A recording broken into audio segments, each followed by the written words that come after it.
ವಿದೋಷದಸ್ಸು ಪ್ರಭಾ ಸರ್ವತ್ರಾಭವ ಶಕ್ತಿ ಭೋಗರಸತ್ಸಾರಾತ್ಮ ದಿವ್ಯಾಕೃತಿಂ ನಿರೋಧ ನಿತ್ಯನೇತಿ ಜ್ಞಾನ ಪ್ರಕಾಶಾವೃತಿ ಧ್ವಂಸಾ ಮೋಕ್ಷ ವಿಮೋಕ್ಷದಂ ಹರಿಮಜಂ ನಿತ್ಯಂ ಸದೋಪಾಸ್ಮಹೇ. ಇದರಿಂದ ಏನು ಗೊತ್ತಾಯ್ತು ನಮಗೆ ಅಂದರೆ, ಏನೇ ಆಗ್ತಿರಲಿ ದೇವರ ದಯ ಅದು ಕಾಮನ್ನ ನೋಡ್ತಿರ್ಬೇಕು. ಗೊತ್ತಾಯ್ತಾ? Common factor. ಅದಕ್ಕೆ ಅಷ್ಟು ಜನರಲ್ಲಿ ಹೇಳಿಬಿಟ್ರು, ಇದೆಲ್ಲ ಡಿಫಿಕಲ್ಟ್ ಸಿಚುಯೇಷನ್ನಲ್ಲಿ ಕೆಲಸದಲ್ಲಿ ಬಿಹೇವ್ ಮಾಡಿ ಚೆನ್ನಾಗಿರುತ್ತೆ. ನಾನು ಮಾಡಿದೆ ಅನ್ಕೋಬಾರ್ದು, ಮಾಡಿಸ್ತಾ ಅನ್ಕೋದು. ಇಲ್ಲದವ್ರು ಏನಾಗುತ್ತೆ, ಮತ್ತೆ ಅಹಂಕಾರ ಶುರುವಾಗುತ್ತೆ. ಅದೇನೋ ಚೆನ್ನಾಗಿ ಮಾಡಿದೆ ಇಲ್ಲಿ ಕೆಡಿಸ್ಕೊಂಡು ಆಮೇಲೆ ಇದು ದೇವರ ದಯ. ಏನು ಹೇಳಿದ್ರೆ ಮಾತು ಬಿಡಬಾರ್ದು. ನಾಹಂಕರ್ತ ಹರಿಕರ್ತ. ಇನ್ನು ಕರ್ತ ಬಂತಲ್ಲ, ನಾಹಂಕರ್ತ ಹರಿಕರ್ತ, ಅದಕ್ಕೆ ಅರ್ಥ ಇಲ್ಲಿ ಏನು ಬಂತೀಗ, ಗಾಯತ್ರ್ಯಾಂ ಸಮಸ್ಯತೋ ವಿಷ್ಣು. ಇಲ್ಲಿ ವಿಶೇಷ ಅಂಶ ಒಂದು ಹೇಳ್ತಾರೆ. ಈಗ ಗಾಯತ್ರಿ ಬಗ್ಗೆ ಬಂದಿರುತ್ತೆ ನಿನ್ನೆ, ಹೌದಲ್ಲ? ಗಾಯತ್ರಿ ಬಗ್ಗೆ ಹೇಳ್ತಾ ಮತ್ತೆ ಎಲ್ಲ ಕೂಡ ಹೇಳಿದರು. ಪೃಥಿವೀಯಂ, ಪೃಥ್ವಿ ಅದು ಎಲ್ಲವೂ ದೇವರನ್ನು ಆಧರಿಸಿದೆ ಅಂತ ಹೇಳಿದ್ರು. ಎಲ್ಲದ ಒಟ್ಟಿಗೆ ಅರ್ಥ ಹೇಳ್ತಾರೆ ಆಚಾರ್ಯರು. ಯೋಸೌ ಜೀವೇ ಸ್ಥಿತೋ ವಿಷ್ಣು ಶರೀರಮಿತಿ ನಾಮಕಃ ಶಂತ್ವಾಚ ರತಿರೂಪತ್ವಾತ್ ಈರಣಾಚ ಸ ಏವತು. ಪರಮಾತ್ಮ ಜೀವನ ದೇಹದೊಳಗಿದ್ದಾನೆ, 4 ದೇಹದಲ್ಲೂ ಇದ್ದಾನೆ. 4 ದೇಹ ಯಾವುದು? ಸ್ವರೂಪ, ಲಿಂಗ, ಅನಿರುದ್ಧ, ಪಂಚಭೌತಿಕ. ಇಷ್ಟಿವೆ 4ರಲ್ಲೂ ಕೂಡ ಪರಮಾತ್ಮ ಇದ್ದಾನೆ. ಆ ರೂಪ ಏನು ಶರೀರ ಅಂತ ದೇವರಿಗೆ ಹೆಸರು. ಯಾಕೆ ಜೀವನ ಶರೀರದೊಳಗೆ ಇರೋದಕ್ಕೋಸ್ಕರ ದೇವರಿಗೆ ಏನಂತ ಹೆಸರಿದೆ? ಶರೀರ ಅಂತ ಹೆಸರಿದೆ. ಮುಂದಿಲ್ಲೇ ಬರುತ್ತೆ ಶರೀರಭೂತವ್ರದ್ದು ಹೋಗ್ತಾ ವಿಷ್ಣು ಸಹಸ್ರನಾಮದಲ್ಲಿ. ಶಂತ್ವಾಚ್ಯ ರತಿರೂಪತ್ವ ಈರಣಾಚ್ಯ ಸಯವ. ಏನರ್ಥ? ಶರೀರ ಅಂದರೆ ದೇವ್ರು ಹೊಗಳಿದಾಗಾಯ್ತೋ ಬೈದಾಗಾಯ್ತೋ? ಶರೀರ ಮೊದಲು ಜಡ, ದೇವ್ರನ್ನ ಅಂತ ಹೇಳಿದಾಗಾಯ್ತು. ಈಗ ಜಡ ಅಂತ ಹೇಳಿದಾಗ ಶರೀರಕ್ಕೆ ಏನೇನು ಬರುತ್ತೆ? ರೋಗ ರುಜಿನಗಳು. ದೇವರಿಗೆ ದೋಷ ಇದೆ ಅಂತ ಆಯಿತು ಅಲ್ಲ. ಪದ ಅದು, ಅರ್ಥ ಅದಲ್ಲ. ಏನರ್ಥ ಅಂದರೆ ಶಾ ಅಂದರೆ, ಶಾ ಅಂದರೆ ಸುಖ, ರ ಅಂದರೆ ರತಿ. ಗೊತ್ತಾಯ್ತಾ? ಶರೀರ ಮಿತಿ ಪ್ರೋಕ್ತ ನಾಮಕ ಶಂತ್ವಾಚ್ಯ ರತಿರೂಪತ್ವಾತ್ ಈರಣಾಚ್ಯ. ಶಾ ಅಂದರೆ ಸುಖ. ಆಮೇಲೆ ಇನ್ನೊಂದು ಅರ್ಥ ರತಿ ಅಂತ ಅರ್ಥ. ಮೂರನೇದು ಈರಣ, ಪ್ರೇರಕ.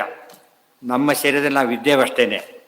ನಮ್ಮ ಪರಮಾತ್ಮ ಒಳಗಿದ್ದದನ್ನು ಏನು ಮಾಡ್ತಿದ್ದಾನೆ? ಪ್ರೇರೇಪಣೆ ಮಾಡ್ತಾ ಇದ್ದಾನೆ. ಅದಕ್ಕೆ ಶರೀರ ಅಂತ ಹೆಸರು. ಪದ ಒಂದೇ, ಅರ್ಥ ಬೇರೆ. ಈ ಶೂನ್ಯ ಅಂತ ಬಂದರಾಗಲಿಲ್ಲ. ಶೂನ್ಯ ಅಂತ ದೇವ್ರ ಹೆಸರಿದೆ. ಅದೇ ರೀತಿಯೇ ದುಃಖಿ, ದೇವ್ರ ಹೆಸರಿದೆ. ಆ ಟೈಪ್ ತಿಳ್ಕೊಬೇಕೆ ಹೊರತು ನಾವು ದುಃಖಿ ದೇವರು ದುಃಖಿ. ಆದ್ದರಿಂದ ಅಭೇದ. ನಾವು ದೊಡ್ಡವರು, ಇತ್ತ ದೇವರು ಸಣ್ಣವರು, ಎಲ್ಲರಲ್ಲೊಂದು ಆಗಲೇಬೇಕಾ? ಅದು ಸರಿಯಲ್ಲ. ಅದಕ್ಕೆ ಪದಗಳನ್ನ ಇದೆಲ್ಲ ಒಂದಷ್ಟೇ ಬ್ರಹ್ಮಸೂತ್ರ ಭಾಷ್ಯ. ಇಡೀ ವಿಷ್ಣು ಸಹಸ್ರನಾಮ ಏನಾಗುತ್ತೆ ಈಗ? ಬ್ರಹ್ಮಸೂತ್ರಕ್ಕೆ ಭಾಷ್ಯ. ಯಾಕೆ ಎಲ್ಲ ಶಬ್ದ ಸಮನ್ವಯ ಮಾಡಿದ್ದಾರೆ, ಎಲ್ಲ ಶಬ್ದ ದೇವರಲ್ಲಿ ಹೇಳ್ತಿದ್ದಾರೆ. ಈಗ ಸಮನ್ವಯ ಅಧ್ಯಾಯ ಇಡೀ ವಿಷ್ಣು ಸಹಸ್ರನಾಮ. ಅರ್ಥೋಯಂ ಬ್ರಹ್ಮಸೂತ್ರಾಣ. ಸರ್ವಗುಣ ಪರಿಪೂರ್ಣ ಅಂದರೂ ಒಂದೇ, ದೋಷ ದೂರ ಅಂದರೂ ಒಂದೇ. ಅಲ್ಲಿ ಅವಿರೋಧಾಧ್ಯಾಯ ಬಂತು.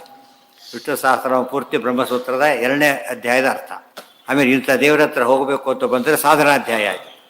ಪರಮಾತ್ಮ ಮುಕ್ತಿ ಕೊಡ್ತಾರೆ ಅಂತ ತಿಳ್ಕೊಂಡು ಫಲಾಧ್ಯಾಯ. ವಿಷ್ಣು ಸಹಸ್ರನಾಮ ಪೂರ್ತಿ ಏನೋದಲ್ಲಿಗೆ ಬ್ರಹ್ಮಸೂತ್ರ ಭಾಷ್ಯ. ವೇದವ್ಯಾಸರೇ ಬರೆದ ಬ್ರಹ್ಮಸೂತ್ರ ಭಾಷ್ಯ.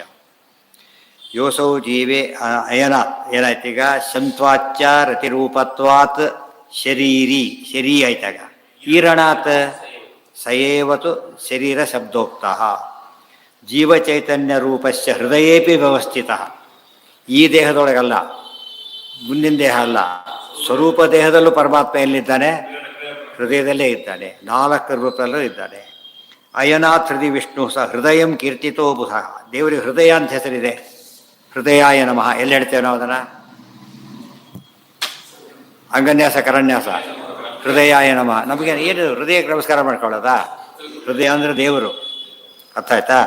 ಯಾತಕ್ಕೆ ದೇವರು ಹೃದಯ ಅಂತ ಕರೀತಾರೆ ಅಂದರೆ, ಜೀವ ಚೈತನ್ಯ ರೂಪಸ್ಯ ಹೃದಯೇಪಿ ವ್ಯವಸ್ಥಿತ ಶಯನ ಅಯನಾದ್ ಹೃದಯ ವಿಷ್ಣು ಸ ಹೃದಯಂ ಕೀರ್ತಿತೋ ಬುಧೈ. ನಮ್ಮ ಸ್ವರೂಪ ದೇಹದ ಹೃದಯದೊಳಗೂ ಇರೋದ್ರಿಂದ ದೇವರಿಗೆ ಏನಂತ ಹೆಸರಿದೆ? ಹೃದಯ ಅಂತ ಹೆಸರಿದೆ. ಅದೆಲ್ಲ ಅಂಗನ್ಯಾಸ ಕರನ್ಯಾಸ ಕೂಡ ಏನಾಯ್ತು ಅಲ್ಲಿಗೆ? ದೇವರ ಪೂಜೆ ಆಗೋದು. ಬರೀ ನಮಸ್ಕಾರನೇ ಆಗೋಯ್ತು ಪೂರ್ತಿಯಾಗಿ. ಸೈಷಾ ಚತುಷ್ಪದ ಷಡ್ವಿಧ ಗಾಯತ್ರಿ. ಮುಂದೆ ಹೇಳ್ತಾರೆ ಗಾಯತ್ರಿ ಚತುಷ್ಪದ. ನಮಗೆ ಗೊತ್ತಿರೋ ಗಾಯತ್ರಿ ಯಾವುದು? ನಮಗೆ ತ್ರಿಪದ. ಮತ್ತೆ ಎಷ್ಟಿದೆ ಅದರೊಳಗೆ? ಒಂದೇ ಬ್ರಹ್ಮ ಗಾಯತ್ರಿ. ಈಗ 2 ಇನ್ನೊಂದು ಷಡ್ವಿಧ ಗಾಯತ್ರಿ ಇದೆ ಅಂತ ಹೇಳ್ತಾರೆ. ಅದಕ್ಕೆ 4 ಪಾದದ ಗಾಯತ್ರಿ ಇದೆ, ಅದು 6 ವಿಧ ಇದೆ ಅಂತ ಹೇಳ್ತಾರೆ.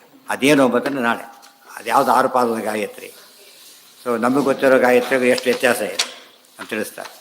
ಸರ್ವೇಂದ್ರಿಯ ಪ್ರೇರಕೇಣ ಶ್ರೀ ಪ್ರಾಣಪತಿ ನೇರಿತಃ ಯದವೋಚನ ಪ್ರೀಯತಾಂ ಕಮ